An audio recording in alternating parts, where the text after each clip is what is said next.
ওমানে জনপ্রিয় খাতে কর্মী নিয়োগ বন্ধ ঘোষণা। ওমানে ব্যাপক জনপ্রিয় 13টি পেশায় 6 মাসের জন্য প্রবাসীদের নিয়োগে নিষেধাজ্ঞা দেওয়া হয়েছে। খবরটি প্রচারের পর অন্য প্রবাসীদের মতো বাংলাদেশিদের মাথাও চিন্তার ভাঁজ পড়ে। তবে আগেও এরকম সিদ্ধান্ত নেওয়া হয়েছে জানিয়ে ব্যাপারটিকে মোটেও উদ্বেগজনক মনে করছেন না বয়োজ্যেষ্ঠ শ্রমিকেরা। মাত্রা এলাকার একজন প্রবীণ নাপিত জানান, তার এই পেশায় এই ধরনের সিদ্ধান্তে খুব বেশি ক্ষতির সম্ভাবনা নেই। যেহেতু সিদ্ধান্তটি দীর্ঘমেয়াদী নয়, তাই দুশ্চিন্তারও কোনো কারণ নেই। একই কথা জানিয়েছেন আরও কয়েকজন প্রবাসী বাংলাদেশি।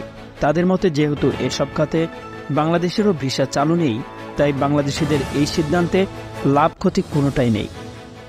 গত মঙ্গলবার শ্রম মন্ত্রণালয় এক বিবৃতিতে জানায়, এখন থেকে নির্ধারিত 13 পেশায় প্রবাসীরা নতুন করে আর নিয়োগ পাবে না।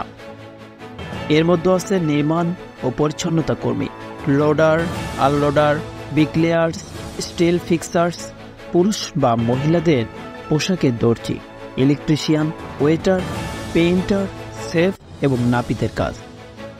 আপাতত এসব কাজে কেবল ওমানিদেরই নিয়োগ করা হবে। ওমান নিজেদের ভবিষ্যৎ নিয়ে তুলনামূলক নতুন প্রবাসীরা বিভিন্ন রকমের উদ্বেগ উৎকণ্ঠার মধ্যে আছেন।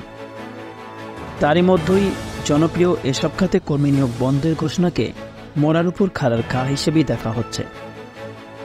এছাড়া গত 8 মাসে ওমানে প্রায় 12,000 অবৈধ প্রবাসী গ্রেপ্তার হয়েছেন। তাদের মধ্যে 9,500-এরও বেশি প্রবাসীর ভিসাও বাতিল করা হয়। সংবাদের এ পর্যন্তই।